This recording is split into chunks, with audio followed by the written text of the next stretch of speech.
We'd like to call to order the regular governing board meeting of the Jefferson Elementary School District, September 11, 2024 at 7:01 p.m. Ms. Coveray, can we please get a call of members present? Manufo Leah Inga Anuwai is absent. Aaron Rashba. Here. Anthony Sujisaka. Here. Andrea Jordan is absent. Shakil Ali. Here.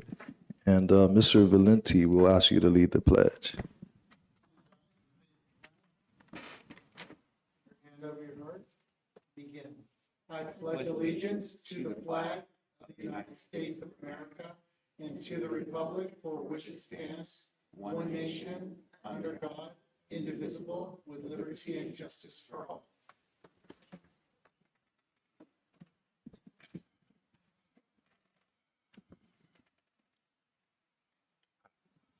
Do we have a motion to approve the agenda? So moved. Second. All those in favor say aye. Aye. Unanimously approved.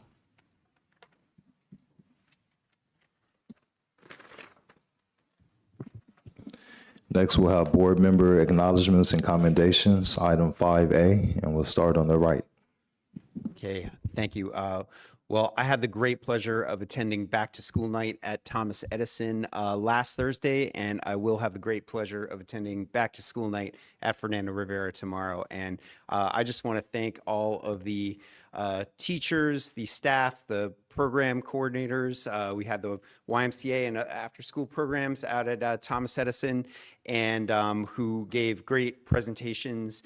All the principals at every back to school night held this past week. It's really helpful just to get everybody back in the mindset for back to school, and also PTA presentations, which occurred there, and that is so important. This event to get parent engagement, critical to the success of our schools. So love to see that continuing. For those of you watching, attending, please get involved, join your PTA, or help our schools in the best way that you can. Thank you.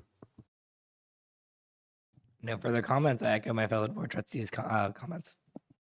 Okay. And I would like to commend the staff, actually, and the students at FDR school. I was able to visit a couple weeks back. I think it was a couple weeks ago. And I saw a lot. With the younger ones, they had a lot of energy and a lot of activity. And I was very impressed by the staff and their patience and diligence. And I'd like to commend the district as well for fixing the fence there. And that's it. Superintendent comments. Yes, I will also echo Trustee Rashba's attendance at Thomas Edison. I also visited Franklin D. Roosevelt and M.H. Tobias, and our staff cabinet also visited other school sites that night too, so all school sites were visited. And then tomorrow night, I will also be visiting all three of our middle schools. So if you see me, say hi. I look forward to seeing families out there. And just to let families know, I visit schools, 4 schools a week, and so I've been going and talking to students and asking them what they're learning, and I do this with our teachers union president. We go out together and we see what's happening in the district, so we're constantly part of the community, school communities, and seeing what's happening. I also want to remind families, we have our More Than a Meal school lunch application campaign.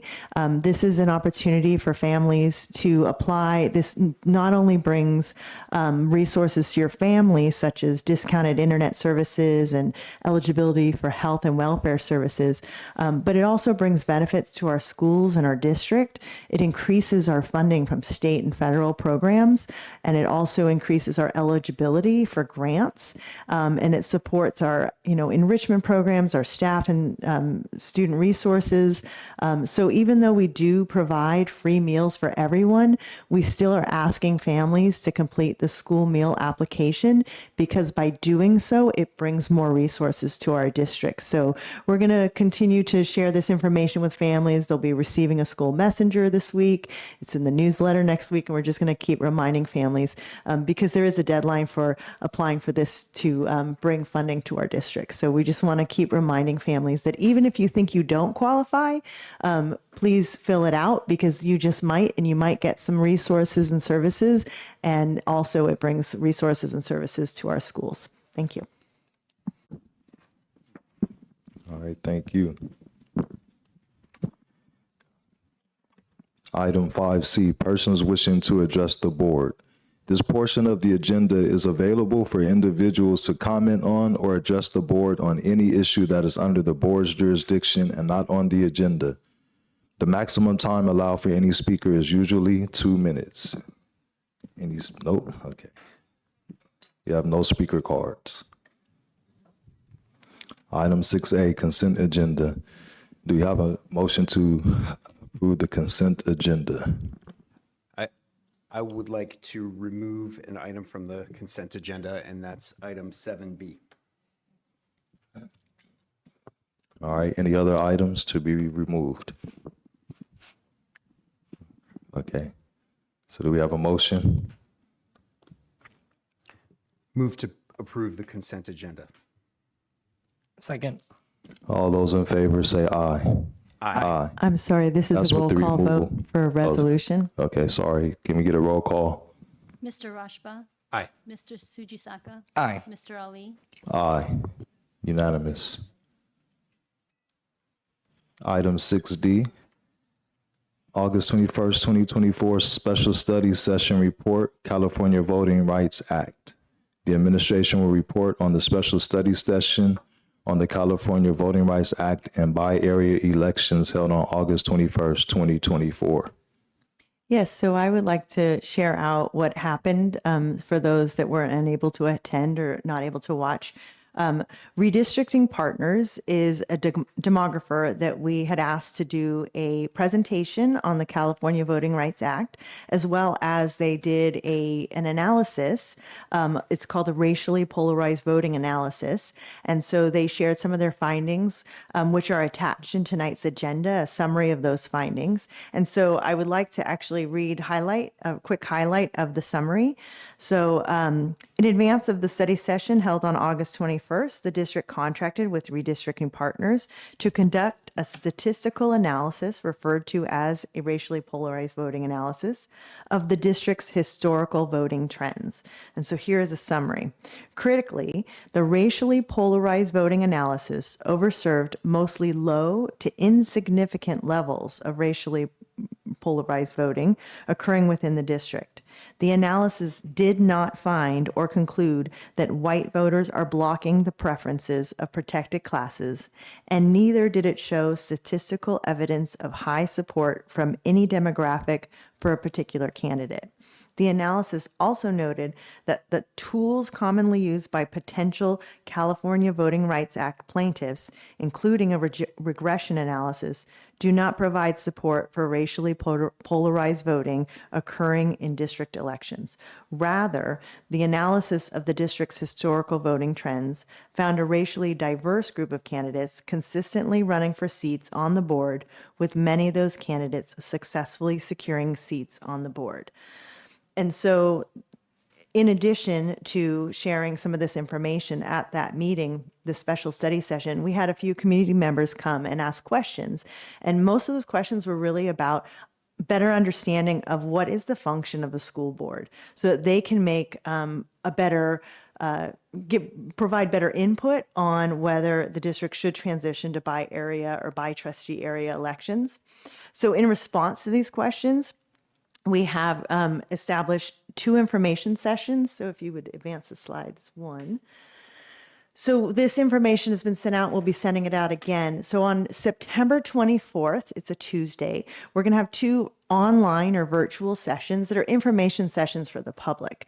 And so we will have one at 4:30. It'll be about an hour, and one at 7. And so we're asking if anyone wants to participate in this. We'll have kind of an introduction that'll share all those that information that's listed on the slide, what a school board does, how school boards work together, school board members work together, how they're elected, how do they represent the community, and then what are by trustee area elections and what are the pros and cons. So that'll be kind of a short presentation, and then we'll have a question and answer section for anyone who's participating. So we'll have two opportunities for folks, and then we will also record these sessions if people can't make it and want to watch it. We also, you'll see on this information flyer at the bottom, we have a website or a web page posted on our website that will have a link to a form that people can ask questions ahead of time, so that we can also create a frequently asked questions for community members. This is also, if people need translation services in their RSVP, they can request that for this session. And so this is posted on our website. It's going to be in next week's district newsletter, and we're also sending it out through our school messenger as well. And then you'll see in the other part of the slide, we have the board will then hear from the public on October 9th during a public hearing. So after this information is out, people have time to process it and think it through. They can then, if they want to, come to the October 9th board meeting to share their opinions with the board. The board will listen to the opinions. They obviously can't respond during the board meeting, but that will help them process and make a decision at a later date. So we just wanted to share what happened, and so people know what's going on. And if they want to learn more, there is an opportunity to learn more. So I can answer any questions if you have any.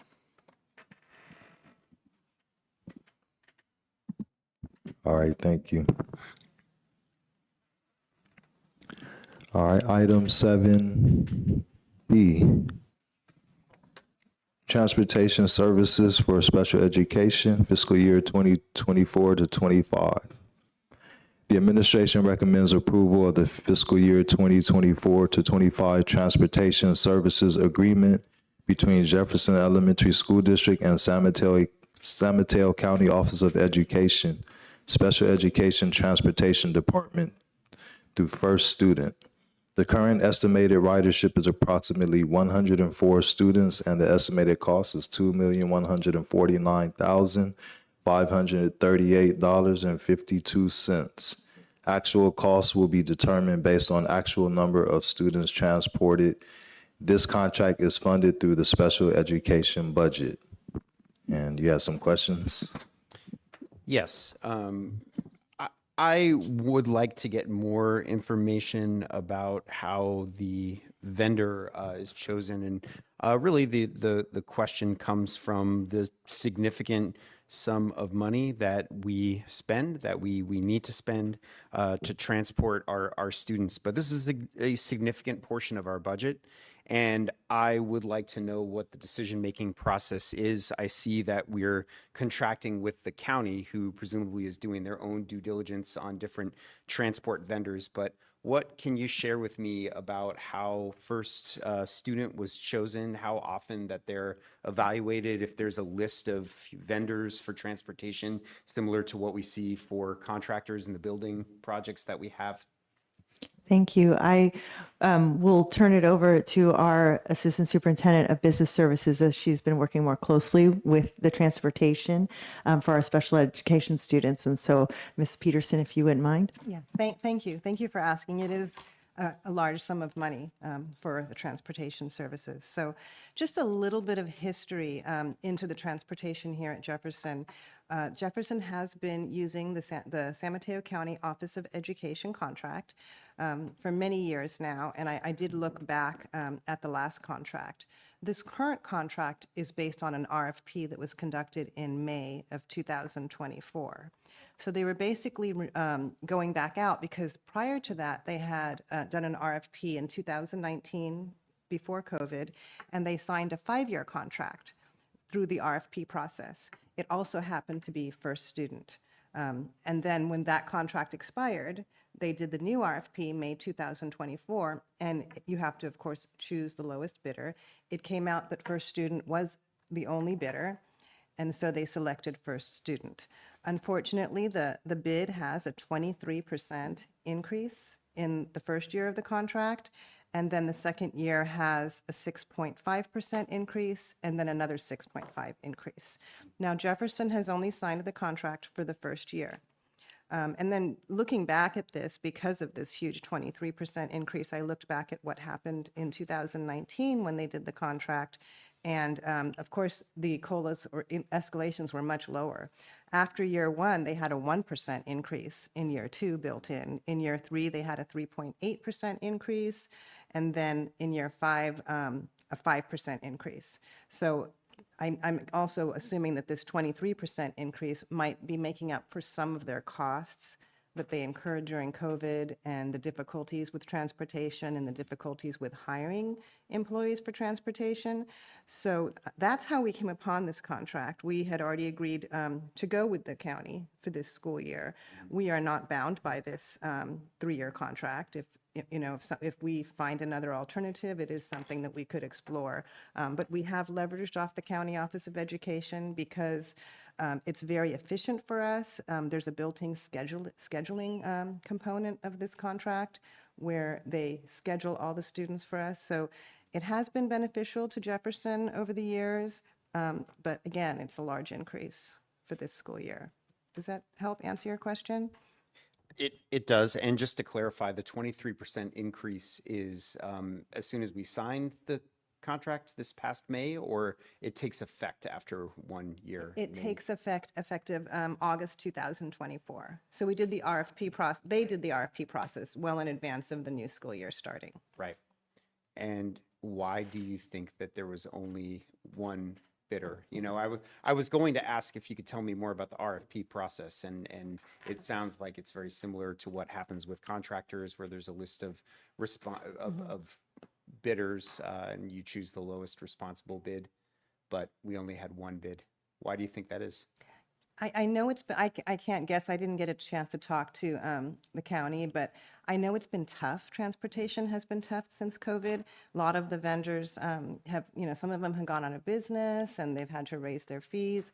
I don't know why they only had one bidder, but I know they have a comprehensive bid packet. They have the same bid packet listing what the services are, what the needs are. So I know they issued the same bid packet. They just didn't have any other bidders. Mm-hmm. Mm-hmm. Well, any other questions? I just have one question. Is this all for bus, or is any of this ride share or any type of other transportation? This is all for busing. Okay. And these are for, our neediest students, our special education students. Well, what you said about the difficulty of finding viable options and, transportation companies, that makes sense to me. The efficiencies of working with the county, that they will take care of scheduling, makes sense to me. Yet I would ask in the before May 2025, or whenever we need to decide on the contract for the next year, that the district look at any viable alternatives and actively seek out, to look at what is San Francisco doing? What are there any other viable alternatives within the county? Because that is a big increase, and certainly a worthy expense, but one that we want to keep to that same standard of the lowest responsible bidder. And it's not good when we only have one. Right. Thank you. Thank you. Thanks. So do we have a motion? Motion to approve. Second. All those in favor say aye. Aye. Unanimously approved. Next item, 7C, YMCA After School Program Updates. Representatives from YMCA of San Francisco Peninsula Branch will provide updates on the after-school programs at Thomas Edison School. Good evening, Jennifer LaRock, Program Director here at the district. Today I've brought 2 of our after-school programs, and first up will be the YMCA, where we have Connor and Larice and Meisha as support in the back. Thank you. Just a reminder, these are supposed to be about 5-minute presentations. All right. Yeah, thank you all. Thank you, Jen, for introducing us. And Thank you all for having us. I'll go ahead and go on to the next slide.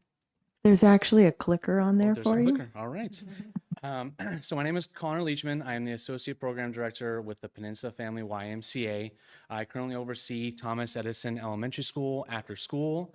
I currently oversee our intercession and school year camps, and I oversee our Power Scholars Academy at Thomas R. Policita.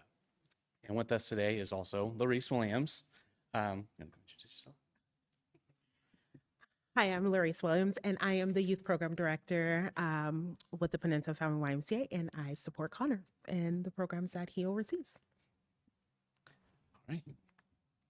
So the Peninsula Family YMCA, we're a part of the branch of the YMCA of Greater San Francisco. To quickly just go over our vision and mission statement. So we're building strong communities where you can be, become, and belong. And our mission is to build healthy and equitable communities and sustainable communities for all generations.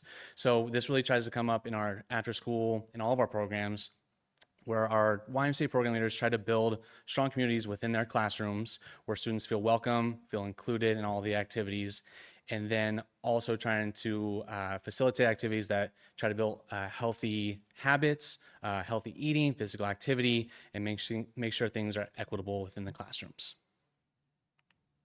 So the Peninsula YMCA has been serving in San Mateo County for over 25 years. They've been serving, the YMCA itself has been serving San Mateo County since 1924, and our branch location is located in San Mateo on 1877 South Grand Avenue.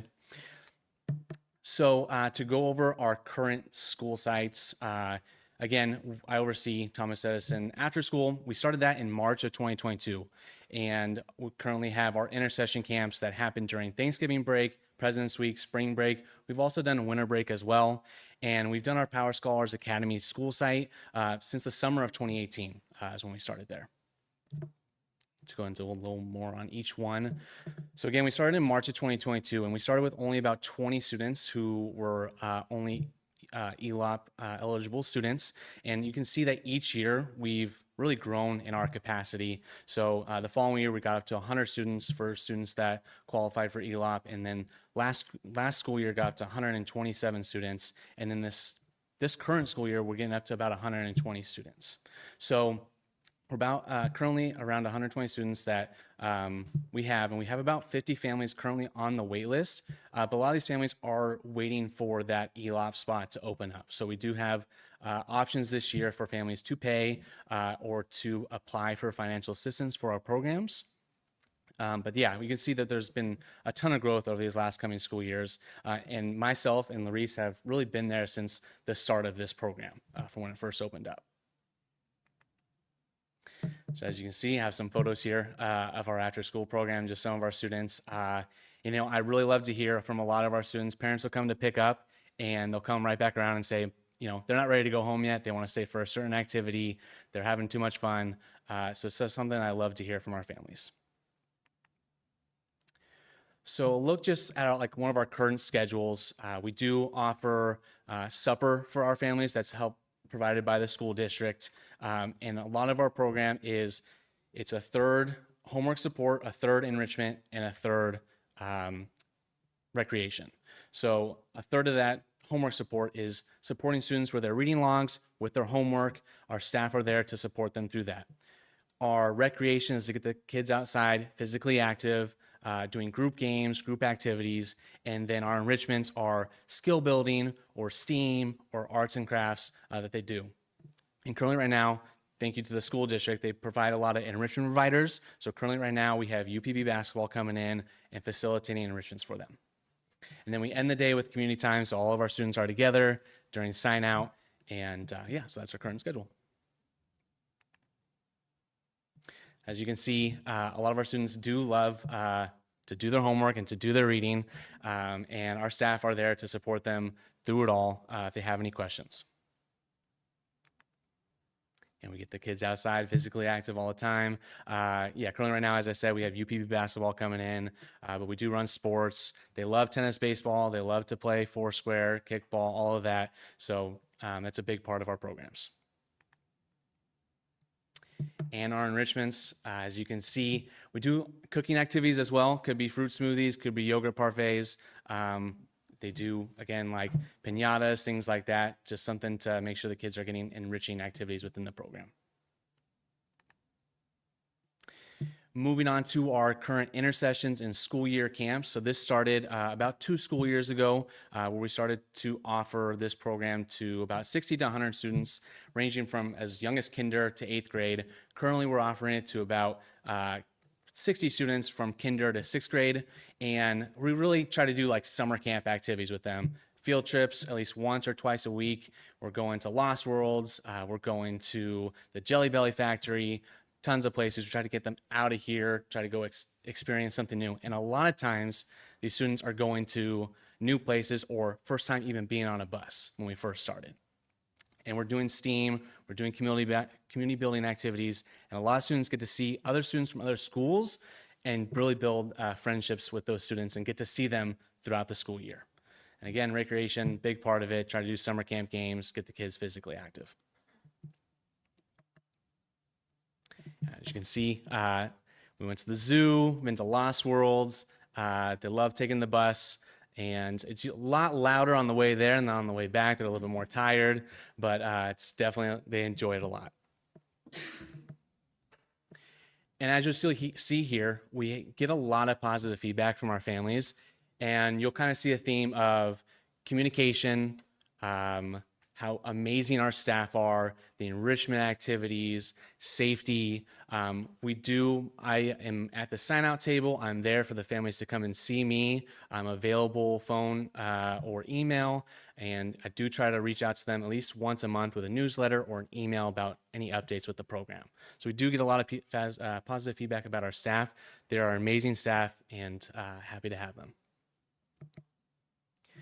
And our Power Scholars Academy, been here for almost 7 summers. And as you can see here again, consistent growth within the community. And this is a summer learning loss prevention that I'll go into a little more detail here in a second. But we do offer summer camp style activities and field trips. We do offer Friday field trips for the students to continue that attendance throughout the summer and really incentivize them to keep coming and keep trying their best with their schoolwork and really incentivize it. As you can see here, here's a couple of the field trips going to the Presidio Tunnel Tops, going to Lost Worlds, and yeah, they love to get active over there. So as you can see with our math gains and our ELA gains, 3+ months gained in math and about half a year in ELA. I'll go into a little more detail on that in a second because that's some amazing gains. But really, it's that daily attendance that we really get and the partnership that we have with our families. And a really great quote from one of our PSA teachers. I started as an assistant teacher in this program 2020, and now I have the ability to be able to run and facilitate this program. And it's just an amazing program that really gives confidence to our students that participate in it, and then also to get them to those field trips, have those fun activities. And as you can see here, it's really building on those social skills as well. They get to see, again, friends through different schools throughout the district that they're excited to see summer after summer, 4th to 8th grade. A lot of these families are returning and coming back because they see how much growth their students having each summer. And that's in big help to our PSA teachers that we get each summer, and our assistant teachers and our enrichment leaders that are through the YMCA, partnering with them, ensuring that students are building that confidence and really getting those gains. And as I mentioned before, this Power Scholars Academy is about preventing summer learning loss. A win is they are exactly where they left school and they return to school with nothing lost. But year after year, summer after summer, these students are gaining in math and gaining in literacy. And that's because of the partnership that our PSA teachers and our assistant teachers have done, that they've really built on those students' confidence and things they're learning, and has just been a really beneficial program for the community. And I look forward to it every summer and just really enjoy being a part of that program, and working with Jen in the school district has just been some really great summers for me. It's now, I think, my third summer having run this program. And to finish us off, we're just really looking forward to continuing to provide those enriching activities for our after-school families, continuing our intercession camps that providing throughout the district to families from other schools. You know, we've run it at Thomas Edison, MP Brown, Garden Village, different school sites, and being able to have families that return camp after camp, year after year. And same thing with PSA. You know, we've had students that have been here for the many years that I've been here, returning summer after summer, and continuing to grow within the community and provide that family engagement.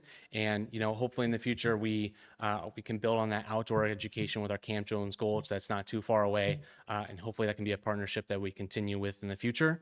But I appreciate you all giving me the time today and really showcasing and highlighting our program, because it's really been a great couple of years that I've been here, and happy to continue working within the school district. All right, thank you. I'm going to allow the board members to ask any questions. Sure. So I have two, but I'll start off with one to leave for my other fellow board members. So my first one is, so I saw that you had feedback, which I really appreciated that you are receiving that feedback. How are you getting that feedback from our families and from the students? Like, what are the methods you use? Typically, I will send out at least 1 or 2 surveys during the school year or after the school year ends, and ask for any feedback the family has, positive or just any suggestions they have, what they want to see. And really with the students, it's just trying to get that youth voice from them. Like, what do they want to see in the program? Because that's how we're going to get their buy-in, is hearing from them what they want to do. So, and then with Power Scholars Academy, every year there's a family, student, and staff survey that we get the feedback for that as well. Awesome. Thank you. Great minds think alike. I have that exact same question about the survey. So I'll just say thank you for being here, and terrific presentation. It's really helpful for the board to know about these important programs serving our schools. Thank you.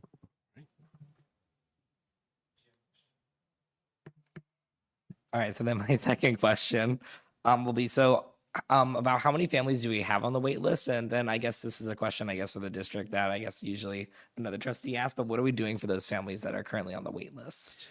So we do have about 50 families that are currently on the wait list for our after school program. They do have currently the option to either wait to see if a spot opens up for one of our ELOP free spots. They can apply for our financial assistance through the YMCA, as we have our own donations and funds that come through for that. So they can apply for that to see if they can get 25, 50%, or a full scholarship for the program, or they can pay the monthly fee to be enrolled in the program as well. So they do have the option, if they're willing and able to be in the program. Okay, and then I don't know if the district has anything to add, but otherwise.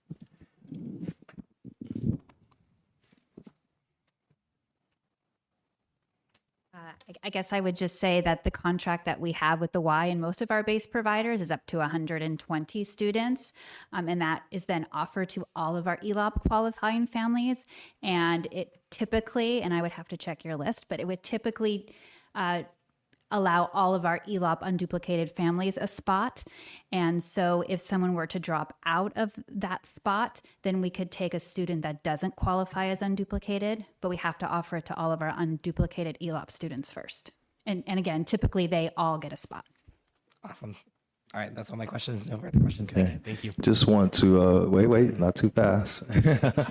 So first of all, we're using acronyms. So ELOP for the public is Extended Learning Opportunity Program. So we are, as Trustee Rashba said, we are very grateful to you for providing these extended learning opportunities. And I have a special affinity for the YMCA because I attended Stonestown YMCA when I was in elementary school and middle school. I was considered a latchkey child at that time, and I really know that was important because my mom was at work and she didn't want me to just wait for her at the library. So thank you once again, and we're looking forward to working with you in the future. Thank you. I appreciate it. All right.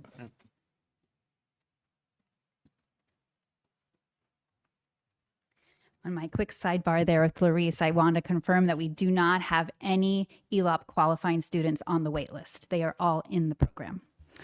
Up next, we have Boys and Girls Club. We have Ruby and Mac here to do the presentation. One thing I want to say that's just a little bit different for the Boys and Girls Club, as you know, we have base providers at every site, and then we add enrichment providers into the program. Boys and Girls Club does not have those added enrichment programs because they provide their own enrichment programs, and there we'll share that with you tonight. Thank you for having us. We have a lot of information to share, so I will go through it as quickly as I can without missing the most important details. This is Matt Gazzotti. He's our Chief Operating Officer for the Boys and Girls Clubs of the Peninsula. So glad to be here tonight and to share with you what we're doing at the 2 sites that we are currently at with Jefferson Elementary School District. So we're going to talk about our 2 sites that scale the grades from TK to 8th grade with neighboring sites at Susan B. Anthony and Thomas R. Policita. Our first site we will discuss is Susan B. Anthony, and this is our 3rd year launching with Susan B. Anthony as we expanded. So on the left, on the left is our TK and kinder schedule, and on the right is our 1st to 5th grade schedule. It's pretty general as we speak, and so as I go through the slides, I'll talk through some of what is really outlined specifically there. So on the left, you'll see Power Hour and Tutoring. That's our academic hour, and part of our academic hour is a really big piece for all of TK to 5th grade, is that we are doing tutoring centers where we're assessing students on a quarterly basis on their cardinality and literacy, so numbers and letters, sound and recognition. So we do counting and letters with them. We tutor them every day from Monday to Thursday. And at the end of each quarter, when we reassess them, all of that data is shared with the principal. So we have weekly meetings or biweekly, depending on the principal's availability, and Roxanne's so great. And so we share that data with her to talk about students who are of high academic needs so that we can support that learning through the school day. On the right, you'll see we have a BGCP Reads program. It's a literacy program that we offer to students twice a week, highlighting authors of color, relating topics of color, or relating to students that have interest or relatable topics to students of color. Sorry about that. Our third focus is our social emotional learning platform, which we work through Second Step with. And our staff are really great about learning the curriculum and executing that in a way. But I will highlight that social emotional learning is happening through every program that we're offering, the language that we're using, the behavioral standards of what we're using to get students to understand their decision making and the consequences to those is all SEL related. Our MindWorks is a staple enrichment program where it is mostly scientific based and very largely group based, so collaborative work for students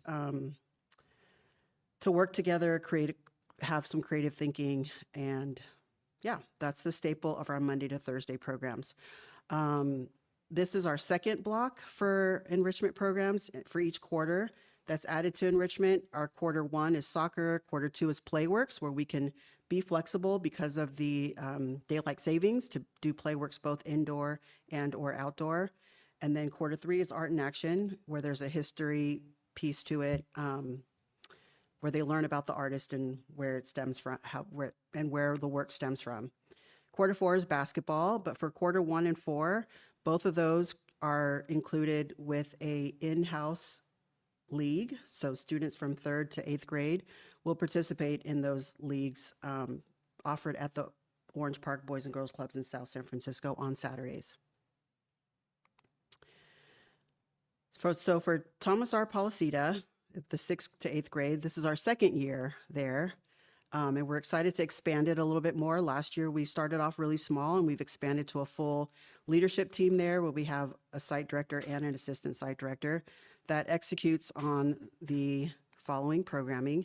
Again, it's homework support with Power Hour, MindWorks again, and our career technical education program that is utilized with the Discovery Labs platform. We have soccer that's also included in a league as well. Playworks, again, for daylight savings to maintain physical fitness.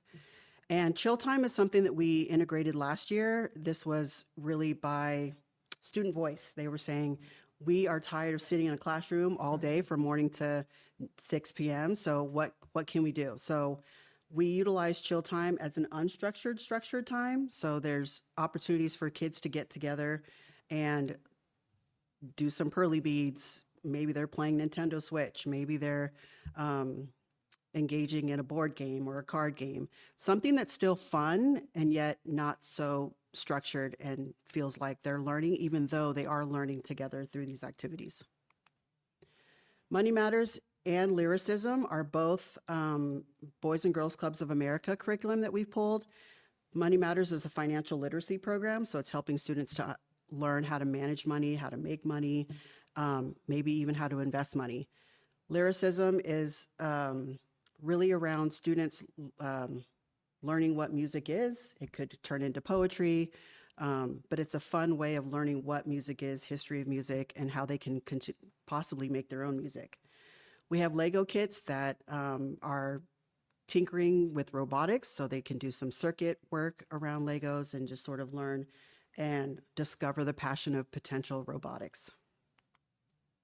These are our clubs that we offer on Fridays. Similar to K5, TK to 5, they also have clubs, but those vary. They're pretty basic.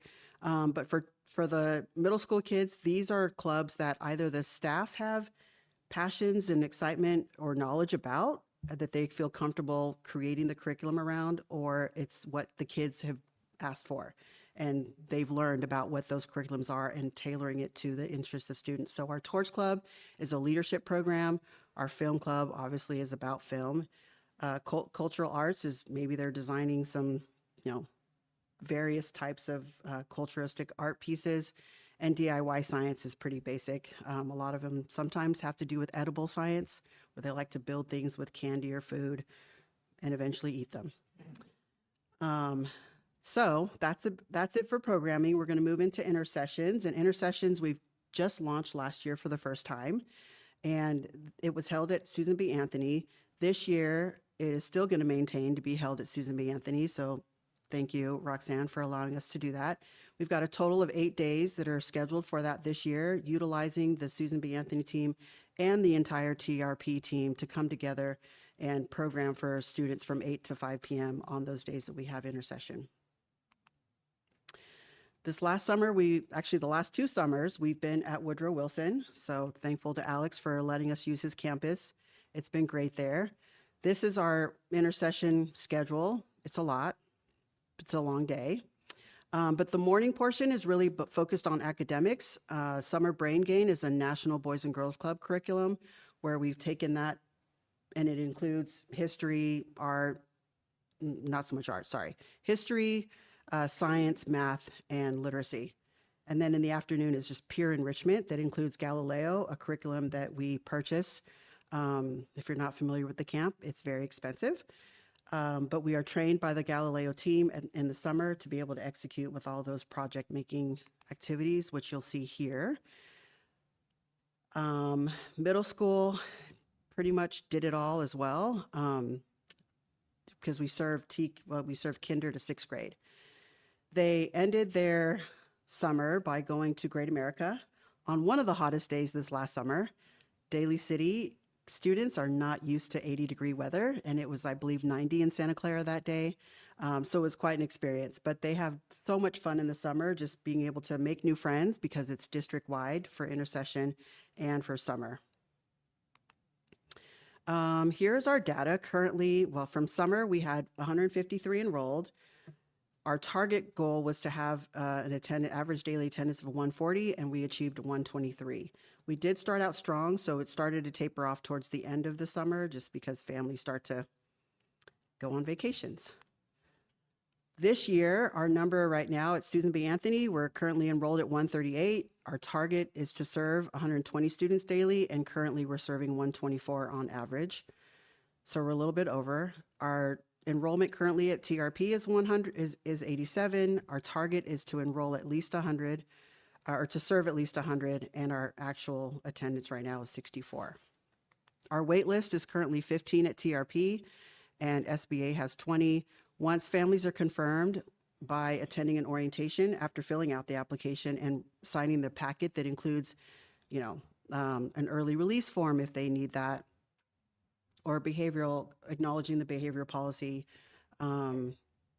things like that. They will be able to start immediately, if not on the first day, and waitlisted families get weekly updates from the site leader, and they are brought in as soon as a spot opens up based on the timestamp of the application.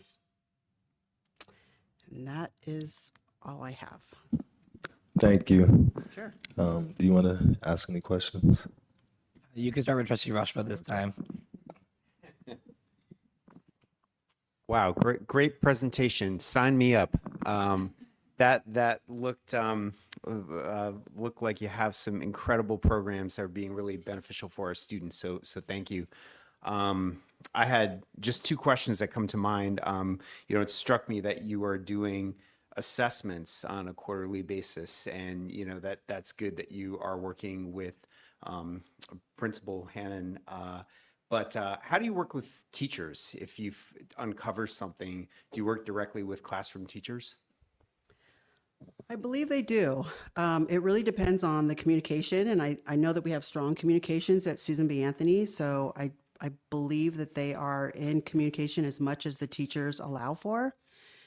I think when there is a student who has a high academic need for support, Roxanne has been really great at connecting the teacher with the staff member, site leadership in particular, to identify how to reach out and support. This year, we also launched a teacher feedback form for all of the teachers that went out from Roxanne to get feedback on either student behavior, academic support needs, things like that, so that teachers can constantly communicate to site leadership about what the needs are for any and every student.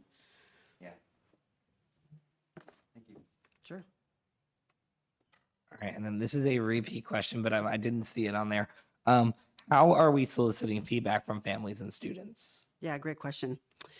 We actually have an impact and measurement team, so they create a survey twice a year, one in the fall, one in the spring, and they go out to caregivers, students, and families to solicit feedback around what we're doing well or what we're not doing well. We also do a survey in the summer as well for families that we don't typically serve or that we may not serve, just to get feedback from them about what we're doing well and what we're not. A lot of the feedback that we get does impact how we serve, what we do, and how we do it. So yeah, that's about how we do it. I think one thing I forgot to mention as well is that all of our programs are also at no cost. Our organization does a really great job, or has done a really great job, about finding funding so that students don't have to pay. Excellent. And then actually, I'll add a follow-up question to that. So I guess if something happens, let's say during your program, or a parent has an interaction, is there a place that they can provide feedback that's outside that survey, or can they talk to someone? Do they have someone's number? Yeah, every site has a specific email. So for Susan B., I think it's SBA at bgcp.org. All of the families get all of the contact information upon registration. I think it's even in the application or in the marketing materials that go out. So they can call. Our phones that we have are also cell phones, so they can text, they can call, they can leave a voicemail or email. So there's various ways that they can contact site leadership for that. Excellent. And then my second question has to do with the lower enrollment at TRP. So, and maybe this might be more of a district question. So we see that we're slightly over at one school site, but then at the other school site, we're significantly under. I'm wondering how the district is looking at that in terms of funding, because especially with funding being really tight, that we are serving more than we are actually getting. How is that working? And then is there a plan for, because you said you do have a wait list. We have a little bit of a wait list at TRP. The wait list is, the majority of them are sixth graders. So we currently have 3 sixth grade classes, and we just don't have another staff member to manage another class. So we haven't met our goal just yet. We're close, but we're not close enough. And I met with Padma and Megan last Friday to determine what else can there be done in terms of marketing and identifying specific students in need. And so Megan and Padma, I have a follow-up meeting with them next week to identify what they've possibly come up with, but we're constantly looking to always try to reach our targets because we want to make sure that we're maximizing the impact as much as possible. Excellent. All right. Thank you. So thank you for providing these services. And similar to YMCA, I have so much respect for Boys and Girls Clubs. For me, it goes back to growing up in San Francisco and Daly City, but we would catch the bus all the way to 16th and Valencia to go to the Columbia Park Boys Club. And if anybody knows, in the mid 80s, that probably saved a lot of people's lives because we would go there all day, stand in line to get in there right at, I think, 9 o'clock, 9 to 5, just like a job, you know. So thank you so much. And we look forward to having your programs as well in the future. Thank you. It's great. It's a great partnership and we appreciate it.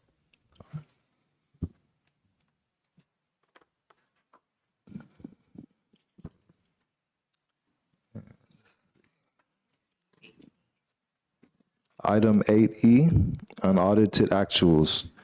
For 2023-24, Ms. Josie Peterson, Assistant Superintendent of Business Services, will present the district's unaudited actuals financial statement. The administration recommends approval of the unaudited actuals for fiscal year 2023 to 24. Thank you. Rachel Mendoza, our Assistant Superintendent of Business, Rachel Mendoza, our Director of Fiscal Services, and myself have prepared a short presentation to summarize the 23-24 unaudited actuals that we're going to ask you to approve tonight. So here's an overview of what we'll be discussing tonight. We'll review the budget timeline, and then I want to show you some comparisons of our estimated actuals versus the unaudited actuals, and then we'll go through our components of ending fund balance, other funds, and then the next steps. So here's a review of our budget cycle. We're currently down on the bottom left-hand corner, our unaudited actuals, and then we currently also have the auditors reviewing the financials this current week, and then they will be able to issue an audit report in December or January. So what I wanted to go over with you is just kind of an overview summary of when we compare what was our estimated actuals versus our unaudited actuals. So the estimated actuals were presented to the board in May, June, when you reviewed the adopted budget for this current fiscal year. And so now I want to show you where the changes were from that time until where we have closed the books. So the first column you'll see is the estimated actuals, and then unaudited actuals, a variance, and then an explanation. So there wasn't really much change in LCFF sources. It was a small adjustment to special education on the positive side. Our federal revenue went down by $300,000, and that's really our Title I, Title III, and Title IV adjusted allocations. State revenues went up by $500,000, and that's due to the lottery. We really never know what the lottery numbers are until the fourth quarter when the CDE issues the final lottery allocation. So it was $267,000 higher. We received some additional funding for transportation from the state. And then our Medi-Cal, we really don't know until we actually receive the funds how much the Medi-Cal reimbursements are. So that's $280,000. Those increases were slightly offset by some other areas in early childhood education and Prop 49 funds.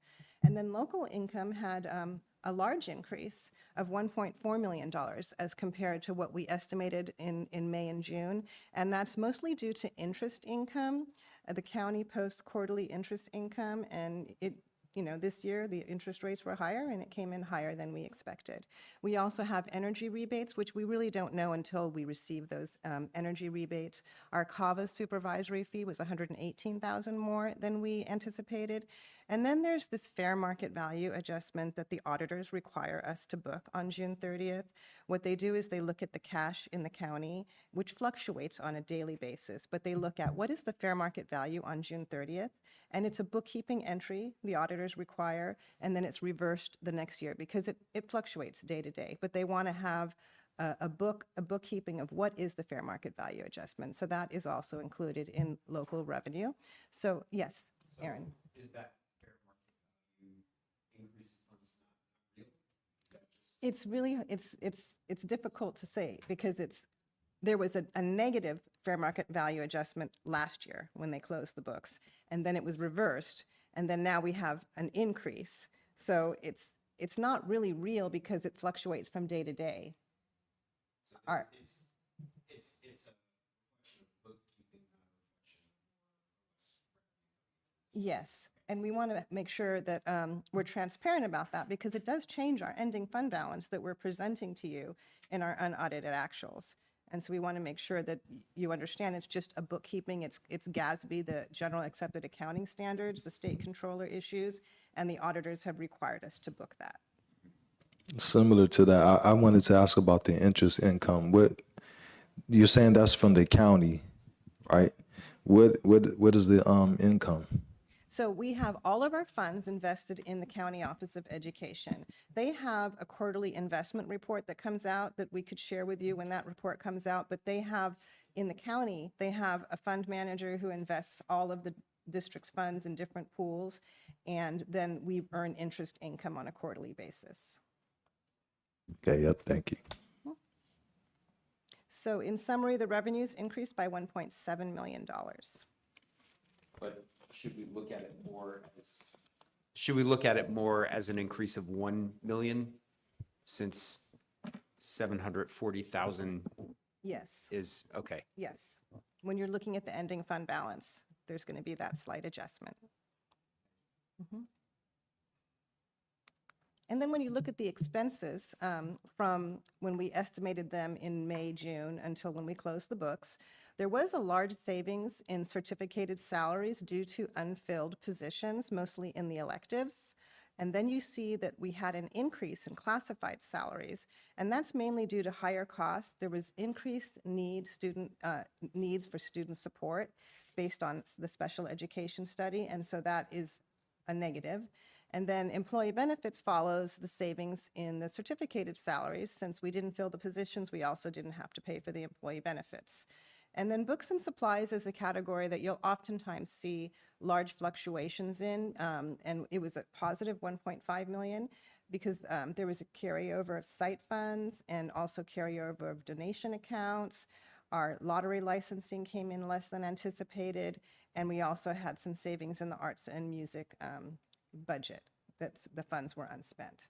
So that's a total of 1.5 million. And then services and other was also a savings of $1 million.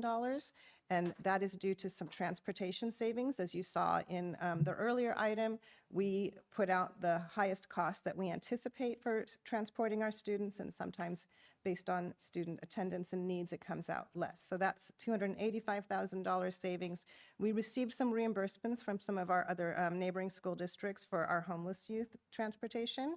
There was some additional mental health savings and some unspent parcel tax funds in the ethnic studies, and then some special education contracted services were under what we anticipated. And then the ELOT purchase orders are rolled over into this current school year. And then when you look at capital outlay, we did have a painting project at Ben Franklin. So that is a negative of 600,000. And then the other outgo is really where we pay the County Office of Education to serve some of our students. And there was an increase in those costs of over 225,000, which was slightly offset by some indirect. So then in expenditures, there's a savings of $2.9 million total. Quick question.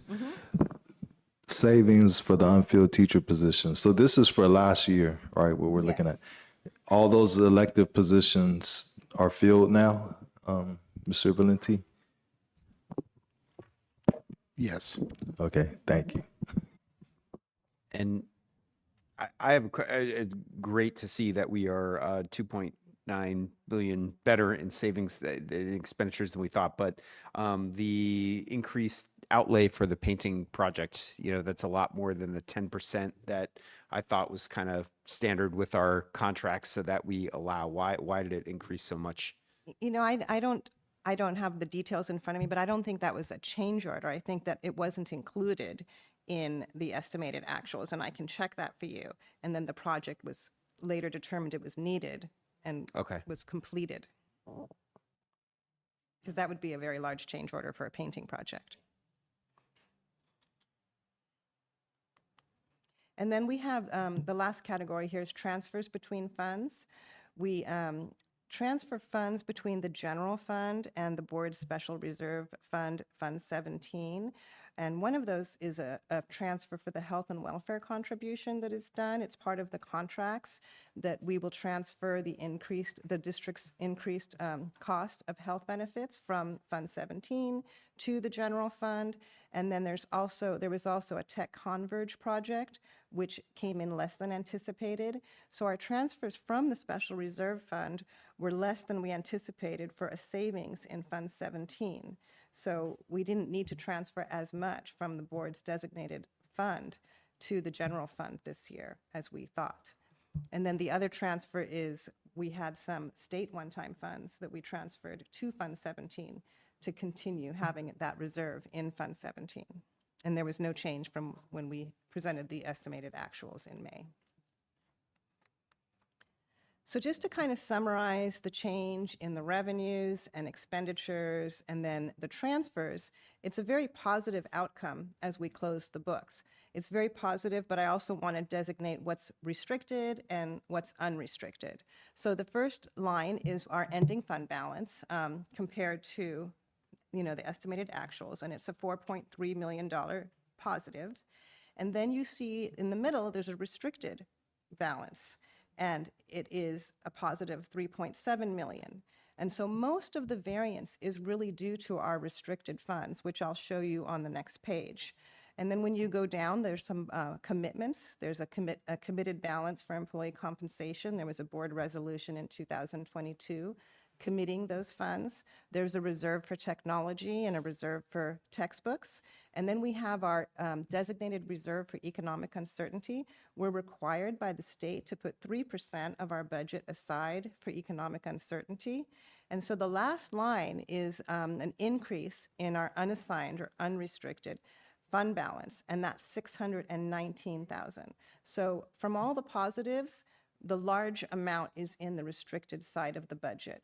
But our unrestricted did increase by $619,000. So I'll go ahead and show you the detail of, and it might be a little small, but there are copies for the board members. Here's the detail of the $23.1 million restricted ending fund balance. So restricted are all designated by the state for certain programs. We just talked a lot about ELOP, the expanded learning opportunity. There's a fund balance of $5.8 million, educator effectiveness lottery. So you can see the list of all the restricted funds that the district carries. And the ending fund balance is $23.1 million. Any questions? Or go ahead. And then I wanted to also go over the other funds in the district's budget. And to highlight these funds, I kind of wanted not to go through each one, but one of the funds to highlight is the Child Nutrition Fund, because historically the Food Service Department has struggled to maintain fiscal solvency, and in some years the general fund has to contribute. But the Child Nutrition Fund over the last 2 years has operated at a surplus. And again, this year it's a surplus, so there's a $2.2 million ending fund balance. And that's because all the meals are reimbursable by the federal and state, and also there was a lot of one-time funds over the last few years for the Child Nutrition Fund. There was some one-time kitchen infrastructure funds and some one-time supply chain funds. So even though we're at a surplus now, as those one-time funds go away, we have to start looking at that program to ensure that we can still maintain a positive balance in that program going forward. Another one to talk about is deferred maintenance. The state used to fund deferred maintenance for school districts. They used to put a percentage aside for school districts, and then the district would match. The state has not funded deferred maintenance since LCFF the LCFF formula came to be, and it's really up to the district if they want to fund deferred maintenance. We've been very fortunate with the bond program because the bond program has really taken care of a lot of areas that would normally be deferred maintenance. Deferred maintenance is your painting and your asphalting and your fencing. So fortunately, we have the bond funds. We're going to be on the last issuance coming up, but that has helped with deferred maintenance. And then special reserve fund is a board designated fund. And as we talked about earlier, the balance did increase a little bit because we didn't need to transfer funds out and we did make a transfer in, and there's interest earnings in that fund. There's additional funds coming up. The one I wanted to talk about was special reserve for the retiree fund. And so OPEB is your other post-employment retirement benefits. And so we have employees who work for a certain amount of time with the school district are entitled to health benefits when they retire. And there is a balance now of $19 million in that fund, and that's kind of an actuarially determined amount where they say you need to have this amount of money to fund all of your future retirees. So fortunately, there is a large balance in there that covers the retiree benefits. And then let's see, the other account to highlight is the new fund, Fund 63. The board approved opening this fund recently, and that's for the Eastmore Heights Enterprise Fund. So shortly, we'll be depositing rental income into that fund. We'll also be paying the operating expenses, but that is going to be a source of ongoing income for the school district, the Enterprise Fund. And then Fund 73 hasn't had any activity in a while. It's the Kids First Education Foundation, and we're looking at seeing how we can kind of get some of that going again. So that's pretty much it. The next steps is we're going to start working on the first interim report in December, and we're going to have actual enrollment, we'll have actual staffing, we'll have attendance rates, and actual expenditures through October 31st, and then we're going to project out 2 years going forward. Negotiations is still open, and we're going to be waiting now for the governor's January proposal to start planning 2025-2026. So thank you. Happy to answer any questions, comments, suggestions. Okay, thank you. I'm going to start with Trustee Sujisaka. I have no questions. Thank you. All right. Thank you for the presentation. So I am just trying to think of how these positive results affect our financial outcome. I know the next time is when you'll be preparing the 3-year projections, but am I correct in saying that, good that our spending and revenues were better than we thought, but the impact is minimal because the unrestricted funding did not change much? Correct. Okay. Thank you. I had a question about the slide you had on summary of other funds. The deferred maintenance fund. So are we required to have a minimum amount in there? No. So, No, that law went away when the LCFF funding formula was established. okay.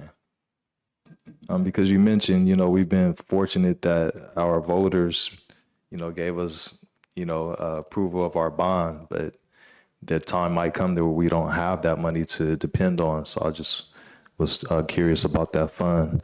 I think I had another question. Can I just jump in a related Yeah. question? The maybe next slide with Fund 21, is that all that's left now in the bonds that have been passed, 962K? Yeah, thank you for bringing that up because I didn't highlight that one. So the balance in that fund is just under $1 million. There's a $12.5 million balance that we can issue that we're currently working on in issuance because we still have projects coming up. So that's one of the things that we'll be bringing to you. It's green. I was not in front of the microphone. So we're going to be working on the last issuance of Measure J, the $12.5 million. But yes, there's only less than $1 million left at this time. I don't. Series B. I guess I do kind of have a question because I don't want to get this off of our radar. So, Fund 20, special reserve for the retirees. So, I know that that's been an issue for us because it's so much money and it goes up, and the state is not funding that fully. Is that correct still? So the Fund 20 is really up to the district to fund because we made a decision to pay for retiree benefits when employees retire. So that's an obligation of the district. It's not a state decision or a state obligation. The state obligation is for CalSTRS and CalPERS, and that's funded, every month on the paycheck. The employee pays a portion and the employer pays a portion. But this is really for health benefits, dental, and health benefits.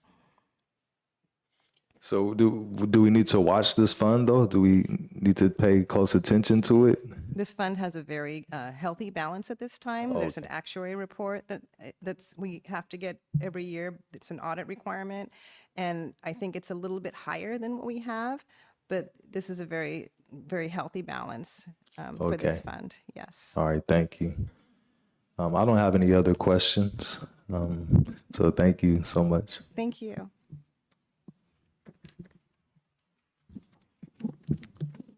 Item 9D. Before you move on, we do need a motion and a second for that. Yeah, one. that is very true. Do we have a motion? I motion to approve. Second. All those in favor say aye. Aye. Unanimously approved.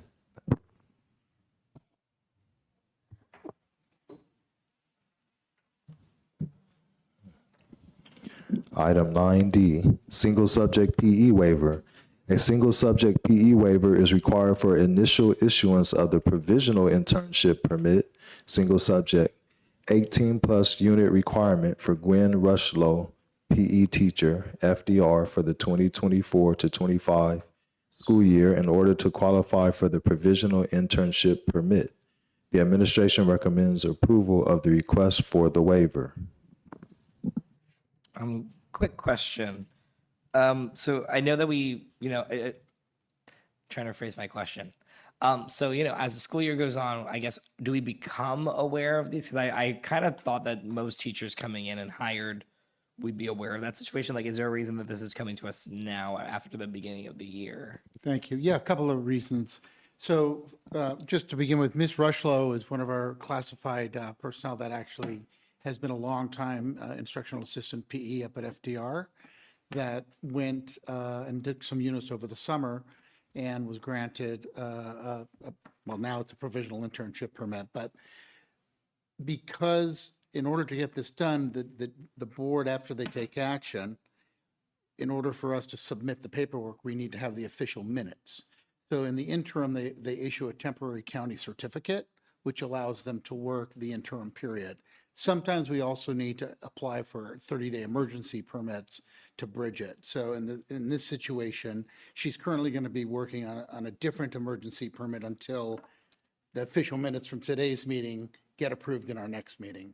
So there are some times with late hires or folks in this situation where there's a little gap that it doesn't start right at the first day of school. Thank you so much. Yeah, no, again, we definitely want our teachers. Thank you, Ms. Rushlow. This is not a critique of you. We're just trying, the only reason I asked that question is to really understand the process so that if they come up, throughout the year when the year's already started, that we understand what we're approving. So if anyone doesn't have any more questions. Well, also, just to get super clear about this, so the waiver is we're waiving the credential and accepting the permit. What exactly, why is it called waiver? So waiver, emergency credential, they're sort of the same word referring to the same thing. So there's provisional internship permits, there's short-term staffing permits. All of them are different types of emergency credentials. So she currently, this is a 1-year, one and done thing too. So she's going to have to return to a university program in order to then, if she wants to continue, perhaps getting an internship permit, again, which is another type of emergency credential. So there's 2 or 3 emergency credentials you can get by not being in a program based on your bachelor's degree and work she's done this summer taking classes. So this is just one of the 3 different types we're working with her on.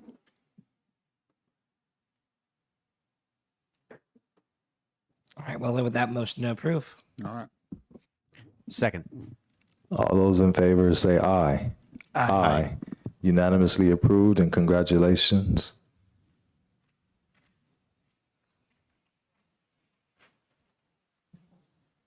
And we want to encourage more of our paraprofessionals to go ahead and get some more education and move on up to becoming teachers. Item 10A, retirement. Classified personnel. The administration recommends approval of the retirement request from the following classified employee and requests an appropriate resolution be prepared commending her for her years of service with the district. Patricia Mondoy, data hire 10/25/1978. This will be effective August 9th, 2024.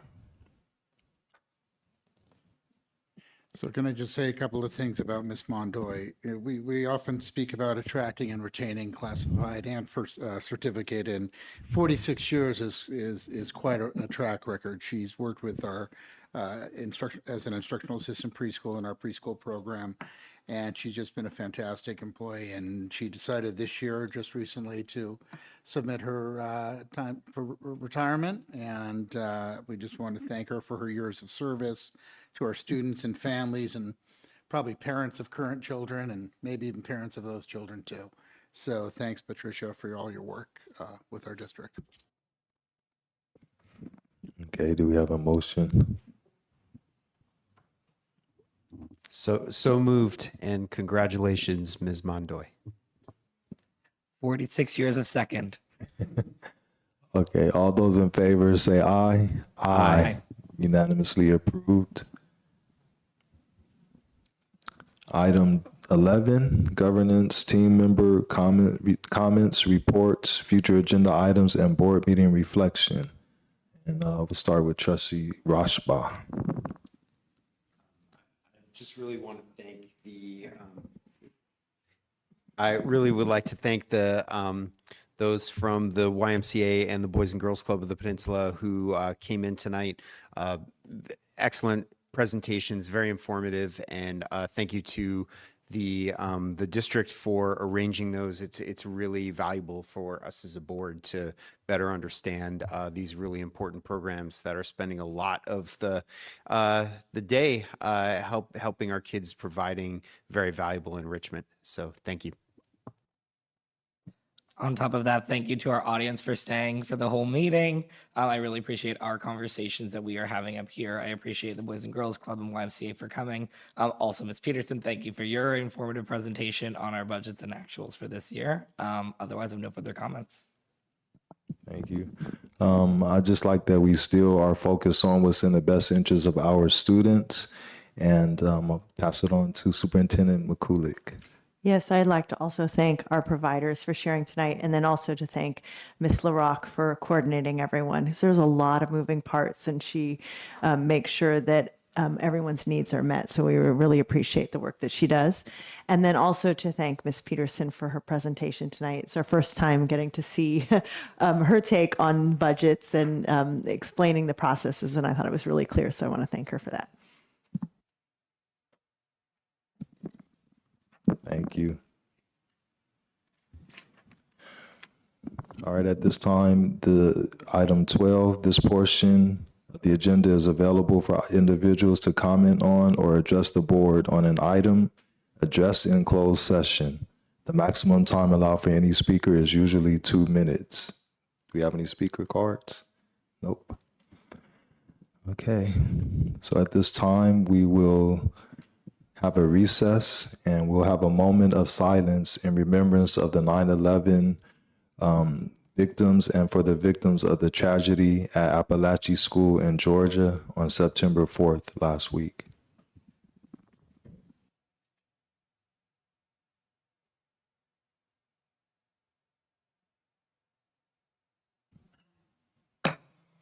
Thank you. We'll take a 5-minute recess and convene to closed session.